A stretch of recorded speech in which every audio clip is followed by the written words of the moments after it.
ভাইয়া, এবার ছাড়ো। আমি আর পারছি না। ৩ ঘন্টা ধরে চালাচ্ছ। তুমি কি মানুষ না মেশিন?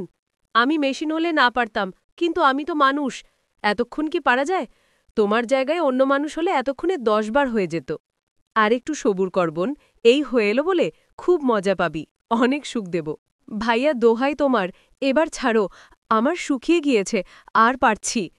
চট্টগ্রামের আনোয়ারা উপজেলার একটি নির্জন গলি।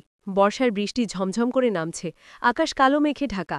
বজ্রপাতের শব্দ দূর পাহাড়ের ধ্বনিত হয়। রাসেল ২৩ বছরের এক তরুণ স্থপতির শিক্ষার্থী। সদ্য চট্টগ্রাম প্রকৌশল বিশ্ববিদ্যালয়ের ৩য় বর্ষে উঠেছে। তার বাবা আব্দুল মালেক মারা গেছেন ১.৫ বছর আগে একটা ট্রাক দুর্ঘটনায়। হঠাৎ কোনো পূর্বাভাস ছাড়াই। তারপর থেকে তার মা ফারজানা বেগম, সবাই যাকে ফারি বলে ডাকে, চলে এসেছেন তার সঙ্গে থাকতে। তাদের ২ কামরার ছোট্ট ফ্ল্যাট, একটা লাগোয়া বারান্দা, দূরে পাহাড়ের লাইন, সামনে একটা ছোট্ট রাস্তা। রাসেলের ছোট বোন রিমা, ১৬ বছর, এখন কুমিল্লায় খালার বাড়িতে থেকে এসএসসি পড়ছে। ফারির বয়স মাত্র ৪৫, কিন্তু তার চেহারায় বয়সের ছাপ নেই।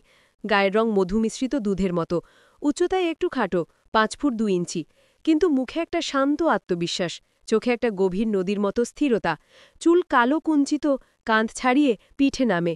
বিশেষ করে যখন তিনি বিকেলে বারান্দায় এসে কাপড় শুকোতে দেন, হালকা বাতাসে তার চুল পিঠে ছড়িয়ে পড়ে।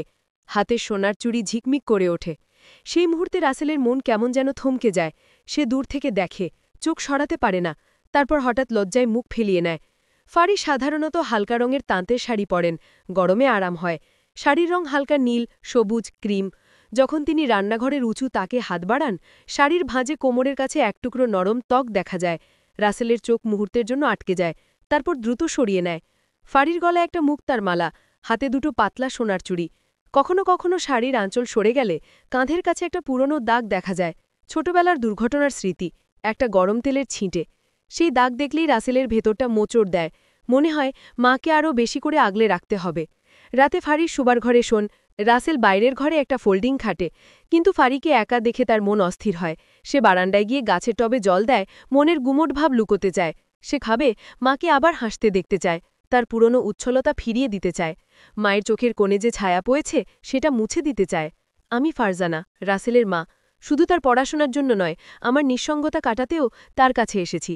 কিন্তু সত্যি বলতে, রাসেল আমার আরেক কারণে প্রিয়। সে তার বাবার মতো গম্ভীর নয়, বরং খোলামেলা, হাসিখুশি, নিজের কাজ নিজে করে। তার চোখে একটা শিশু সরলতা আর একজন দায়িত্বশীল পুরুষের আত্মবিশ্বাস। যখন সে বাথরুম থেকে গামছা পরে বের হয়, তার শরীরের গঠন দেখে আমার মন গর্বে ভরে যায়। আমি ভেবেছিলাম আমার জীবনে আর কেউ আমাকে ভরসা দেবে না, কিন্তু মাঝে মাঝে ইচ্ছে হয় রাসেল আমার মাথায় হাত বুলিয়ে দিক, আমার কাঁধে হাত রাখুক, স্নেহের হাত, ভরসার হাত। কিন্তু কি করে বলি, এক মা কিভাবে তার সন্তানকে তার মনের শূন্যতা বোঝাবে? তবু আমি লুকাই না, শাড়ি পরি, কারণ শাড়িতে মেরুদণ্ড সোজা রাখতে হয়। আঁচলের ফাঁকে পেট পিঠ সব একটু একটু দেখা যায়। আমি চাই রাসেল আমার ভেতরের দ্বিধা দেখুক, আমার মনের আলো বাতাসের জন্য তার চাহনি চাই। এক সন্ধ্যা, বৃষ্টি থেমে গেছে, আকাশে একটা লালচে আভা। রাসেল ল্যাপটপে বসে একটা স্বাস্থ্য ম্যাগাজিন দেখছে, ফারি পাশে বসে চা খাচ্ছেন। ম্যাগাজিনে একটা ছবি, একজন মহিলা যোগা করছেন, হালকা পোশাক পরে, শরীরের লাইন স্পষ্ট। মনের শান্তি ফুটে উঠেছে। রাসেল বলে, মা, তুমি কখনো যোগা করেছ? ফারি একটু হাসেন, না রে, এখন তো বয়স হয়েছে। বয়স কই, তুমি তো এখনো অনেক ফিট। এই দেখো, এই পোস্টটা করলে মন ভালো থাকে। ফারি ম্যাগাজিনের দিকে তাকান, ছবির মহিলার পোশাক হালকা, শরীরের স্বাভাবিকতা। ফারি একটু লজ্জা পান, কিন্তু বলেন, এটা তো বাইরে করতে হয়, আমি পারবো না। ঘরেও করা যায়, একটা ট্রাকস্যুট কিনে নাও, আরাম হবে। ফারি চোখ তুলে তাকান, রাসেলের চোখে একটা উৎসাহ। সে বোঝে এটা শুধু জগার কথা নয়, এটা তার মনের জোর ফিরিয়ে দেওয়ার চেষ্টা। পরের দিন রাতে বৃষ্টি আবার নেমেছে, জানালার কাছে টুপটুপ শব্দ। রাসেল ল্যাপটপ খোলে, চল একটা ট্রাক অর্ডার করি। ফারি লজ্জা পান, আমি নিজে কিনব। কোথায় খুঁজবে, এখান থেকেই হয়ে যাবে, এসো। ফারি পাশে বসেন, স্ক্রিনে বিভিন্ন পোশাক, একটা নীল ট্র্যাকস্যুট, হালকা আরামদায়ক। ফারি বলেন, এটা? রাসেল হাসে, পারফেক্ট। ফারি হাত তুলে চুল ঠিক করেন, শাড়ির ভাঁজ সরে যায়, কাঁধ বগল সব পরিষ্কার। রাসেলের চোখ আটকে যায়। ফারি টের পান, কিন্তু সরান না, বরং একটু একটু হাসেন। কি দেখছিস? মানে, তুমি সত্যিই ফিট। ফারি চোখ টিপে বলেন, আমার মনের জোরের জন্য বলছিস? রাসেল লজ্জা পায়, কিন্তু বলে, হ্যাঁ, আর একটু হাঁটাহাঁটি করলে আরও ভালো লাগবে। ফারি হাসেন, তুই কি আমাকে বুড়ি বানাতে চাস? না না না, তুমি তো এখনো। রাসেল থেমে যায়। ফারি হেসে ওঠেন, এখনো কি? এখনো অনেক সুন্দর। ফারির গাল লাল হয়ে যায়, সে চোখ নামিয়ে নেয়। ট্র্যাকস্যুট এসে গেছে ৩ দিন পর। ফারি প্রথমবার পড়েছেন হালকা নীল। শরীরের লাইন স্পষ্ট, কিন্তু অস্বস্তিকর নয়, আরামদায়ক। বারান্দায় দাঁড়িয়ে ফারি বলেন, কেমন লাগছে? অসাধারণ। তারা বারান্দায় হাঁটতে শুরু করেন। ফারি বলেন, জানিস, আমার অনেক দিনের ইচ্ছে ছিল আবার সকালে হাঁটি, তোর বাবার সঙ্গে হাঁটতাম, পাহাড়ির পথে। রাসেল চুপ করে শোনে। ফারি বলতে থাকেন, তোর বাবা চলে যাবার পর আমি ভেবেছিলাম আর কিছু ভালো লাগবে না, কিন্তু তুই আছিস, তুই আমাকে বাঁচিয়ে রেখেছিস। রাসেলের গলা আটকে যায়। সে ফারির হাত ধরে। মা, তুমি আমার সব। আমি চাই তুমি আবার হাসো। ফারি চোখ তুলে তাকান। তার চোখে জল, কিন্তু হাসি, তুই আমার হাসি। পরের সপ্তাহে রাসেল একটা ছোট্ট যোগা সেন্টারে ভর্তি করিয়ে দিয়েছে ফারিকে। ঘরের মাত্র ৫ জন, সবাই মহিলা, কিন্তু প্রশিক্ষক একজন পুরুষ, নাম আরিফ, ৩৫ বছর, শান্ত। প্রথম দিন ফারি নীল ট্র্যাকস্যুট পরে গেছেন। রাসেল গাড়ি ড্রাইভ করে নিয়ে গেছে। ফারি একটু অস্বস্তিতে। আমি পারবো তো? তুমি পারবে নাকি পারবে? ক্লাস শুরু হয়।